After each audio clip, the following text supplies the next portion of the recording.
ఏ దేవుణ్ణి ప్రార్థిస్తే వెంటనే ఆరోగ్య వృద్ధి, మానసిక ప్రశాంతత లభిస్తాయో తెలుసా? ఏ భగవంతుని అర్చిస్తే ప్రాణులకు అమితమైన తేజస్సు, ఆత్మవిశ్వాసం తక్షణం దొరుకుతాయో తెలుసా? ఏ స్వామి మన కంటికి నేరుగా కనబడుతూ కోరిన వెంటనే మన ధర్మ కార్యములన్నింటికి విజయముతో పాటు ఆధ్యాత్మిక వృద్ధిని ప్రసాదించి ఆశీర్వదిస్తాడో తెలుసా? అనంతానందకారకుడు, ఆయురారోగ్య ప్రదాత అయిన ఆ స్వామి ఎవరో తెలుసుకోవాలంటే ఈ వీడియోను ఒకసారి ఆశాంతం ఆనందంగా చూసి తరించాల్సిందే. యావత్తు విశ్వంలో ప్రతి ప్రాణి కంటికి నేరుగా కనబడే ఆ ప్రత్యక్ష నారాయణుడే మన సూర్య భగవానుడు. ఈ సకల చరాచర సృష్టిలో మన భూమిపై ఉన్న జీవరాశులన్నీ సుభిక్షంగా మనగలుగుతున్నాయంటే అందుకు కారణం ఆ సూర్య భగవానుడేనని సుజనులు అంటూ ఉంటారు. ప్రపంచంలో ఎన్నో మతాలున్నప్పటికీ మన హిందూ మత ధర్మ సిద్ధాంతం ప్రకారం సూర్య ఆరాధనకు ఎంతో ప్రత్యేకంతో నిండిన పరమ పవిత్రమైన స్థానం ఉంది. ముఖ్యంగా సూర్యదేవుణ్ణి మనస్ఫూర్తిగా ఆరాధించేవారు మాఘమాసమున శుక్లపక్ష సప్తమిని వచ్చే రథసప్తమి పండుగ పర్వదినాన్ని అత్యంత ఘనంగా జరుపుకుంటారు. రథసప్తమి నాడు కానీ, సూర్యదేవునికి అత్యంత ఇష్టమైన ఆదివారాల్లో కానీ, హిందువులందరికీ ఎంతో ఇష్టమైన సంక్రాంతి పండుగ లాంటి పర్వదినాల్లో కానీ ఆ స్వామి భక్తులు ప్రత్యేకంగా ఆదిత్య హృదయాన్ని పఠిస్తుంటారు. ఆది కవి అయిన వ్యాస మహర్షి రచించిన రామాయణంలోని యుద్ధకాండ నుంచి పుట్టిన ఈ ఆదిత్య హృదయం శ్లోకాన్ని పరమ పూజ్యుడైన అగస్త్య మహర్షి సాక్షాత్తు ధర్మస్వరూపుడైన శ్రీరామునికి వివరించడంతో రాక్షసరాజైన రావణాసురుణ్ణి శ్రీరామచంద్రుడు తేలికగా అంతమొందించినట్లు పండితులు చెబుతుంటారు. ఈ ఆదిత్య హృదయం అను స్తోత్రము పరమ పవిత్రమైనది, సమస్త శత్రువులను నశింపజేయనిది. సూర్యుని ఆరాధించేవారు దీనిని నిత్యం జపించినట్లయితే వారికి అన్నింట జయ విజయములు కలుగుట సత్యమని సదరు శ్లోకములో చెప్పబడి ఉంది. ఆదిత్య హృదయం అనే ఈ సూర్య మంత్రం పరమ పావనమైనది. స్వామివారి భక్తులకు సకల శ్రేయస్సులను సమకూర్చి సమస్త పాపములను నశింపజేస్తుంది.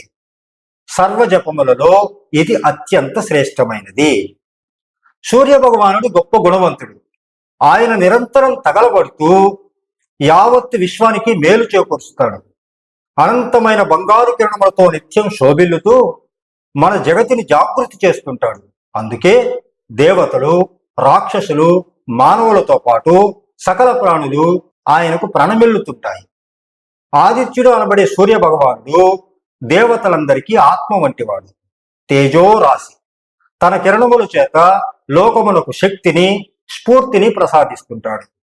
బ్రహ్మ, విష్ణువు, శివుడు, కుమారస్వామి, ప్రజాపతి, దేవేంద్రుడు, కుబేరుడు, కాలస్వరూపుడు, యముడు, చంద్రుడు, వరుణుడు మరియు పితృదేవతలు, వసువులు, సాధ్యులు, అశ్విని దేవతలు, మనువు, వాయువు, అగ్నిదేవుడితో పాటు ప్రజలు, ఇలాంటి వారందరి స్వరూపములన్నీ సూర్య భగవానుడివే. అంతేకాదు, లోకమును ఉండే 6 ఋతువులకు కారకుడు కూడా మన ప్రభాకరుడే. అంతెందుకు, ఆదిత్యుడు యావత్ జగత్ సృష్టికి కారకుడు. ప్రాణులు తమ విధులను నిర్వర్తించేందుకు ప్రేరణనిచ్చేవాడు. లోకానికి ఉపకారం చేయడం కోసం ఆకాశమును సంచరించి వర్షములను కురిపించడం ద్వారా జగత్తును పోషించేవాడు. బ్రహ్మాండముల ఉత్పత్తికి బీజమైనవాడు. 7 రంగుల గుర్రములు తన రథానికి కలిగి అసంఖ్యాకములైన కిరణములతో దివిరించి వస్తూ చిమ్మ చీకట్లను సైతం ప్రారదోలేవాడు. తాను దివ్యములైన వెలుగులతో ప్రకాశించేవాడు. లోకములన్నింటికి స్తుతిపాత్రుడు. ఆకాశమునకు అధిపతి అయి రాహువుని ఛేదించు లక్షణములు కలవాడు. ఉషోదయమున ఋగ్వేద రూపముగాను, మధ్యాహ్న సమయమున యజుర్వేద రూపముగాను, సాయం సమయమున సామవేద రూపమున అలరారుతూ వింధ్యగిరి మార్గమున అతివేగముగా సంచరించువాడు మన భాస్కరుడు. భాష, వ్యాకరణాది సమస్త శాస్త్రములు యందు మన రవీంద్రుడు పండితుడు.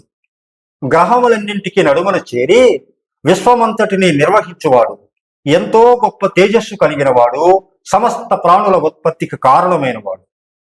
బ్రహ్మ, విష్ణు, మహేశ్వరులకు ప్రతీకగాను, అఖండమైన కాంతికి నిధిగాను ఉంటూ ప్రళయకాలమున లయకారకుడిగా అంటే రుద్రస్వరూపంగాను ఉండి జగత్ ప్రళయము తర్వాత అక్కడ అన్నింటినీ మరలా సృజించడానికి ఆవిర్భవించువాడే మన సూర్యనారాయణుడు. ఇలా వివరించడానికి, వర్ణించడానికి మానవ మాత్రులకు అలివి కానంతటి మహాత్మ్యములు కలిగిన సూర్య భగవానుడిని ఆయన జన్మదినమైన రథసప్తమి రోజునే కాకుండా ప్రతిరోజు ప్రతి ఒక్కరూ తప్పక సంపూర్ణంగా సేవించడం ద్వారా అకారణ అనారోగ్యముల నుంచి, అనుకోని ఎన్నో ప్రమాదాల నుంచి, గ్రహ సంబంధ బాధల నుంచి, పూర్వజన్మ కర్మల నుంచి వచ్చే అజ్ఞానం నుంచి విముక్తిని పొంది సకల శుభములు, సర్వ జయములను ప్రజలు పొందాలని మన రైట్ న్యూస్ మనస్ఫూర్తిగా కోరుకుంటుంది. ధర్మో రక్షతి రక్షతః, సర్వే జన సుఖినో భవంతు. మీకు అని ఈ వీడియో నచ్చినట్లయితే లైక్ చేయండి, షేర్ చేయండి, కామెంట్ చేయండి ప్లీజ్.